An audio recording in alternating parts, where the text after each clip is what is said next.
Hi, I'm Will Alexander, and this is our third edition of our ongoing series on dog show tips. Today we're going to talk about head carriage, moving your dog at certain speeds, and different leads that we're going to use on different dogs. The different leads we use for showing dogs on, the basic one we all know is the choker. Now this is a heavier chain we use on dogs. The dogs tend to have a little more control with this lead, and more so than anything else, it's the sound of the choker tightening that they respect more so than the actual feel. Remember, the lead is a signaling device, not a tow chain. The next one is a Resco.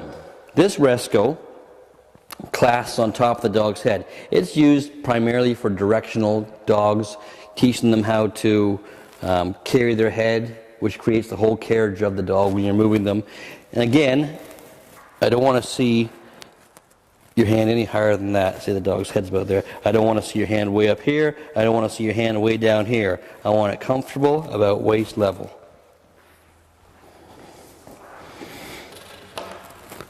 The next one is a martingale. If you look close, the martingale is still a chain, and it tightens up to a point, but not entirely like a choker. It's sort of a combination of these two leads, of the Resco and the typical choke chain. I use this for directional again, but I also can use it on poodles because you can still spin it around and not worry about messing up their hair, for one thing. And it's a carriage lead again as well. It creates carriage, head placement, and so on. This is a soft choker. I use this mostly on veteran dogs, dogs that have shown quite a bit and they know what they're doing. It's the same lead as the chain lead, but it's a softer lead. You can still have the same control. You can put it on top or below. It's a nice lead. I use that a lot. And this is a leather lead. I tend not to use these as much as most people do, but it's the same thing. It's just a different feel. It's still a part of this lead. It's the same as the choker or the soft choker. It's just a leather version of it. It's a little tighter, and it tends to be, since it's so thin, it tends to get into their throat a little. Are you okay? Yep. A lot of people put the collars on wrong, the chokers, the collars themselves. To put it on correctly, you should look at it, and from my view, it should be a backwards P. From your view, it should be a correct P. It should go over the dog's head just like that. And the reason we do it this way, when it tightens up, it still releases. You can still send a signal, but you're not going to choke the dog. When you put it on backwards, which is this way, it tends not to release. And the dog ends up gagging going around the ring, and you'll know right away. I've walked into a ring, the judge says, take them around. First few steps, I'm thinking, oh my, it's on backwards. I've had to stop and correct it.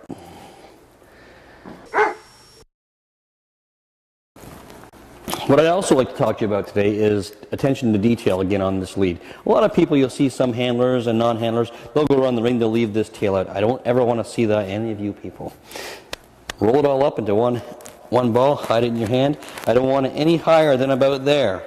Remember, this is a signaling device. This is not a tow chain. This is not for dragging your dog around. This is for signaling your dog, letting your dog know what you want from them. You can break your dog by checking up and verbally talking to them. A lot of people pull back, and that's the wrong signal to take, because you're going forward, but yet you're pulling back. You're making a mistake. You're sending the wrong signal. Let's go, but not really. Check up and tell them. Say, Fergie, slow down. Use your body weight. You outweigh most of the dogs you show. Use your body weight. Slow them down with your body weight, signaling up, and talking to them. Eventually, once your dog gets used to it, you'll be going around the ring. And all you have to do is give them a slight little check, and they'll know exactly what you want.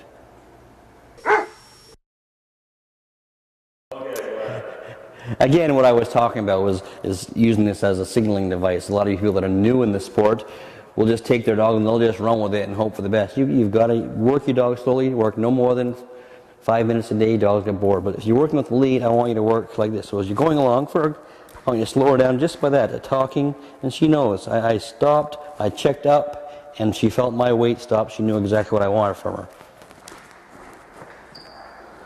If I was going a little bit faster, slow down, Ferg. For you beginners out there, I'm going to give you a little bit of homework. I want you to utilize everything we taught you today, using the lead as a signaling device, not a tow chain. I'm going to take Fergie down, bring her back. I'm going to use my weight and my voice to stop her at that end, and I'm also going to do the same thing when I get to this end. But we're going to do it slowly because your dogs aren't ready for high speed yet. So something like this. Come on, Ferg. You check her, Ferg.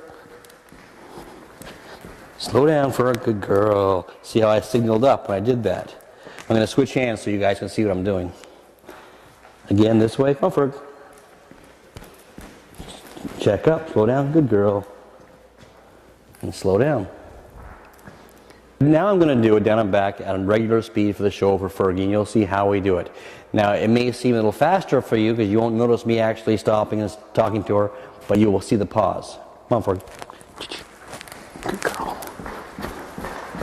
Slow her down. Slow her down. Good girl.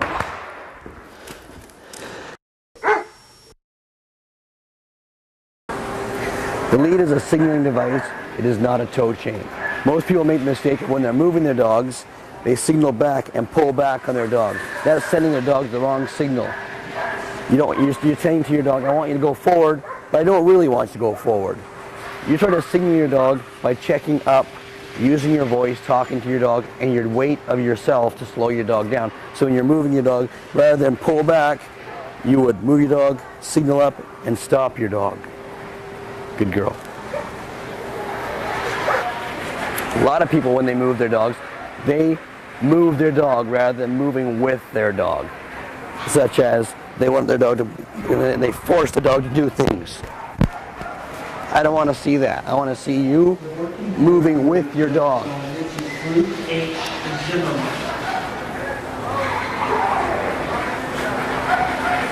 The handler shouldn't even be visible. You should move with your dog nice and easy.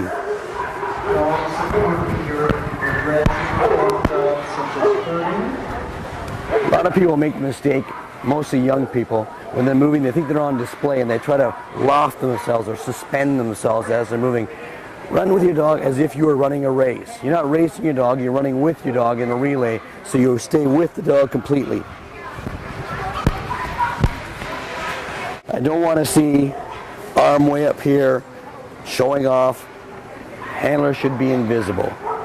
Lead here, just controlling the dog.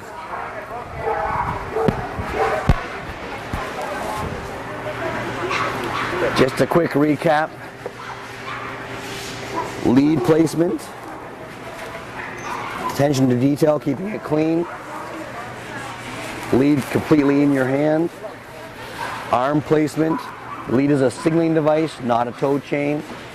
Signal up, and always start off slow and move with your dog. Easy, Sarah. Easy.